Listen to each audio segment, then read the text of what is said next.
c'è il rischio di perdere un intero comparto. Negli anni e nel tempo questa cosa si è distinta per il mondo della notte, per i contenuti, e sono state elevate delle maestranze. Se non vengono previste delle manovre, c'è purtroppo il rischio che questo comparto possa completamente sparire.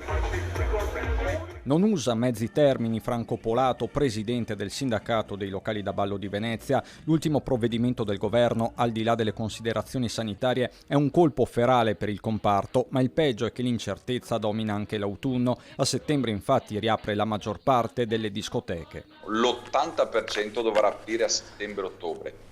Cioè il grosso del mercato dovrà aprire a settembre-ottobre, e capisce che non ci sono sicuramente le prospettive per poter aprire. Problemi operativi del resto si sono riscontrati in queste settimane di apertura, basti pensare all'uso della mascherina in pista. L'uso della mascherina, appunto, noi fisicamente, non essendo forze di pubblica sicurezza, e se uno dei nostri clienti non voleva mettersi la mascherina, noi non avevamo nessuno strumento per poterglielo imporre. Se la richiesta quindi è quella di sostenere il comparto con misure straordinarie, restano degli interrogativi molto realistici. Proibizionismo, se vogliamo esemplificare, fa rima con abusivismo. Adesso però nessuno mi ha detto dove andranno questa moltitudine di giovani, perché penso che alle 9:30 ad agosto non andranno a letto, perché siamo stati capaci di chiudere i locali benissimo. E poi cosa succederà? Diamo il là, secondo me, a ritrovi all'abusivismo.